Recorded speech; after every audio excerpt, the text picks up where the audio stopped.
मेरा नाम अफजल अली खान है। मैं उड़ीसा के राउरकेला के रहने वाला हूँ। आज मैं आपको अपने जानने वालों के साथ घटी कुछ सच्ची कहानियों के बारे में बताने जा रहा हूँ। ये सबसे पहली बात जो मैं बता रहा हूँ, ये मेरे दादाजी के साथ हुआ था। ये बात तब की है जब देश आजाद भी नहीं हुआ था।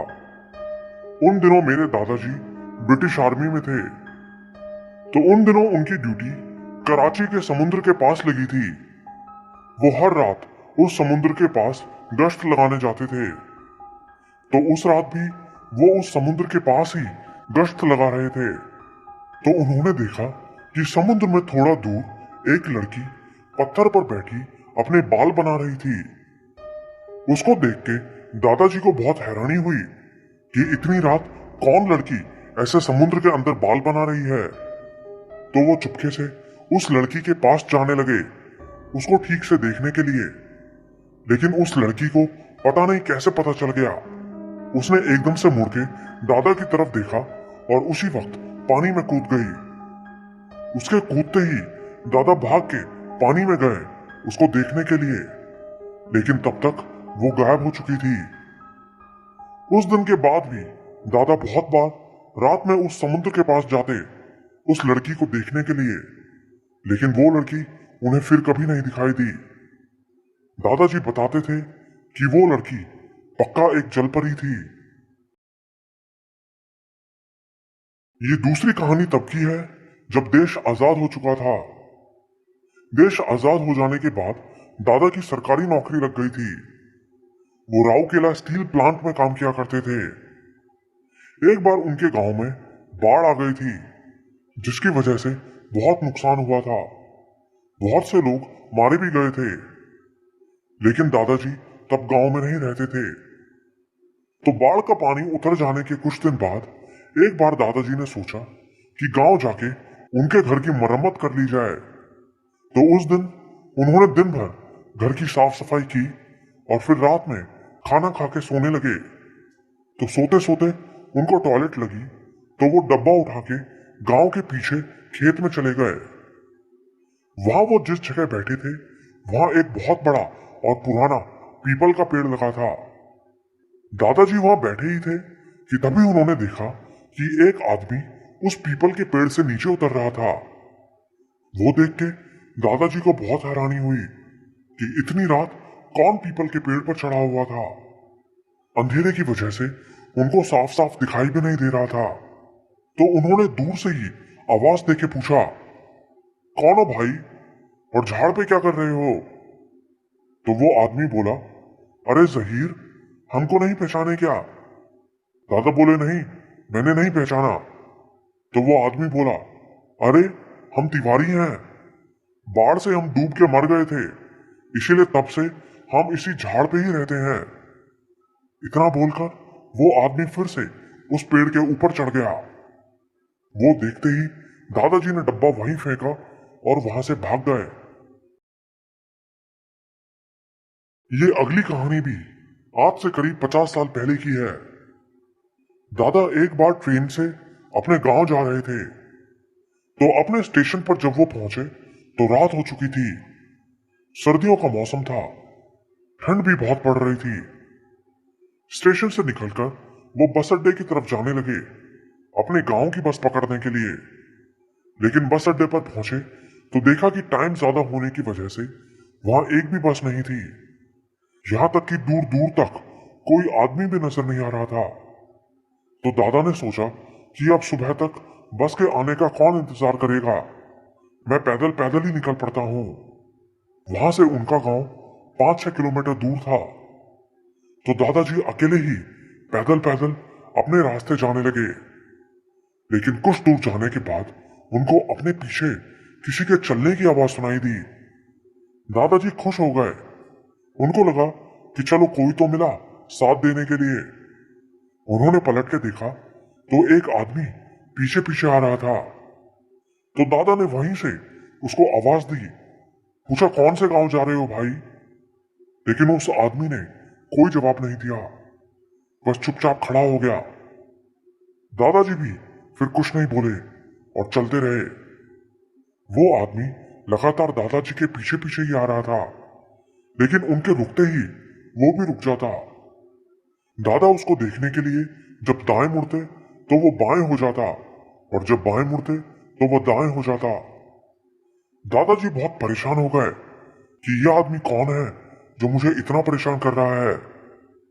कुछ ही देर बाद दादाजी को यह बात समझ आ गई कि यह पक्का कोई इंसान नहीं है।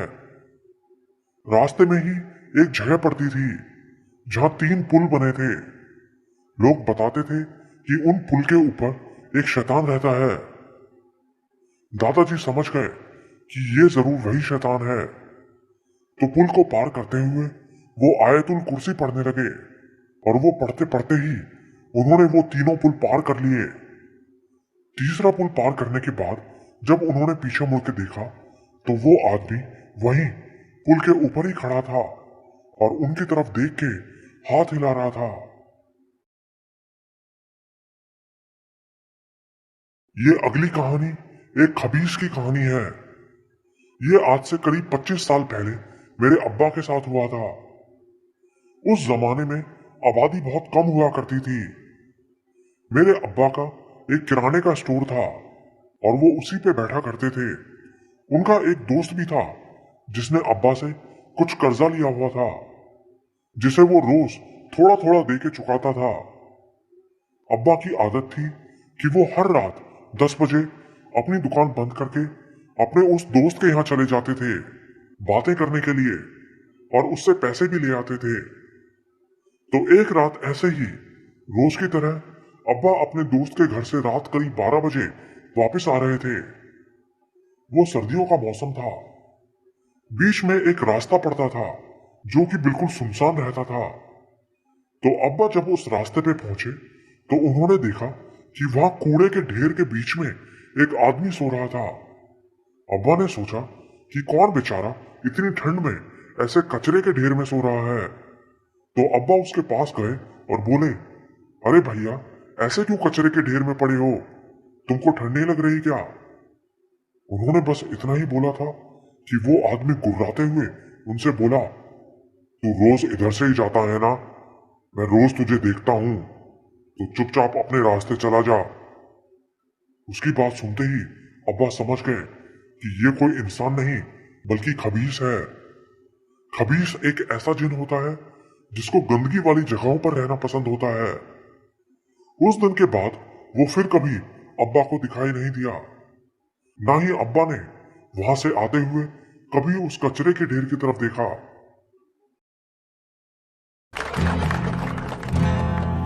Check check check check check check producer, check मिलेगा।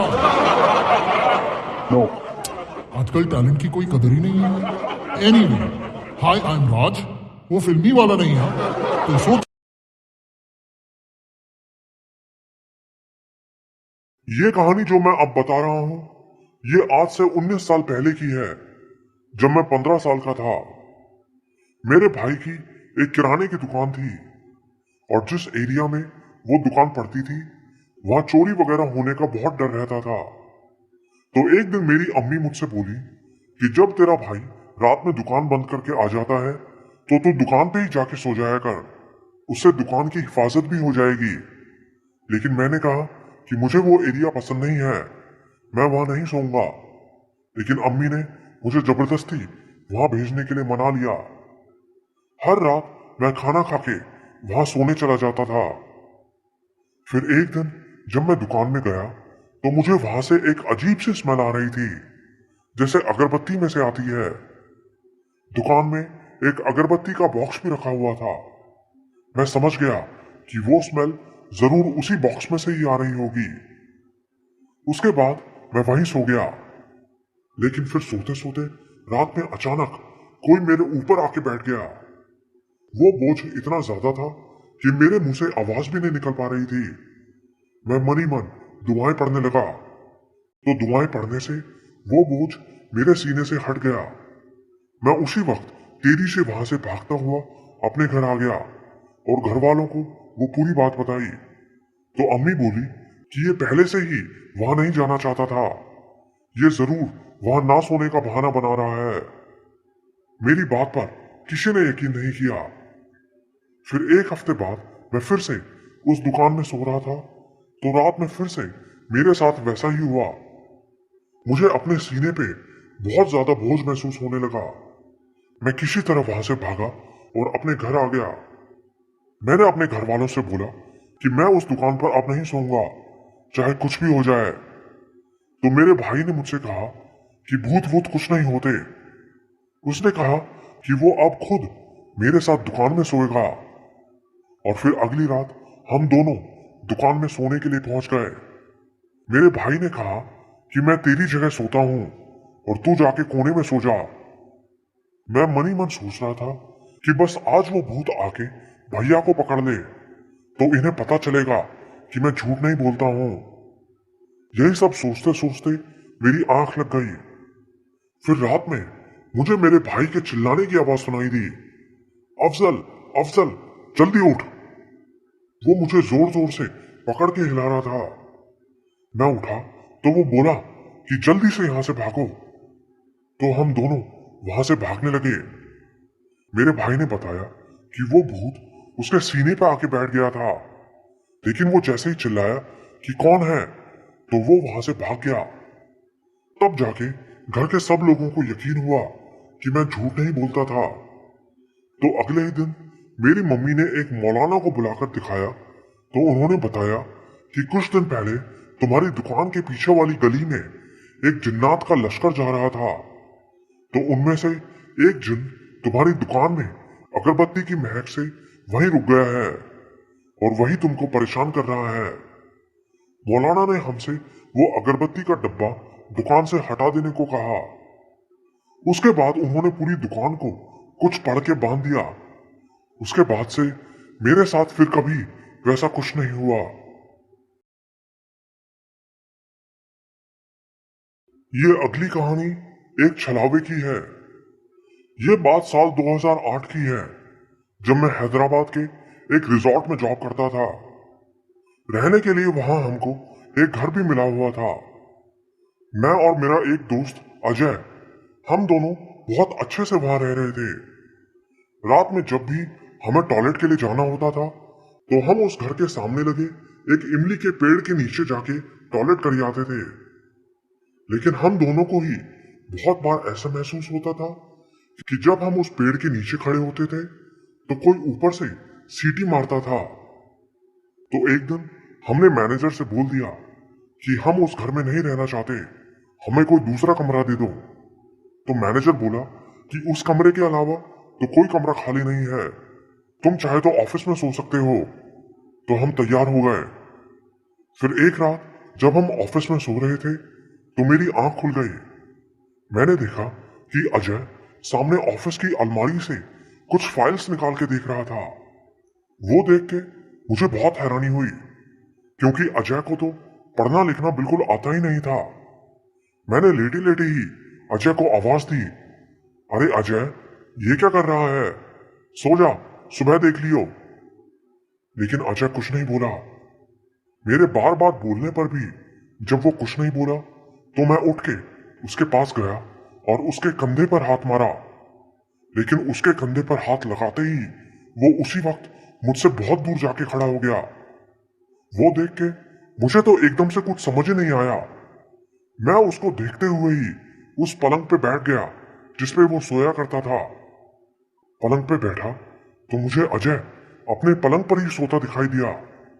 वो देख के मैं बहुत डर गया और जोर से चिल्लाया। मेरे चिल्लाने की आवाज सुन के अजय उठ गया। मैंने जल्दी से उसको सारी बात बताई, लेकिन तब तक वो दूसरा अजय वहां से गायब हो चुका था। लेकिन वो दिखने में बिल्कुल अजय के जैसा ही लग रहा था।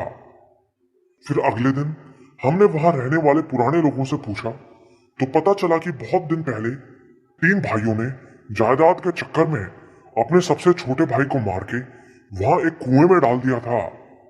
वो रिजॉर्ट भी उसी जमीन पर बना हुआ है, लेकिन उस आदमी की आत्मा आज भी वहीं भटकती है।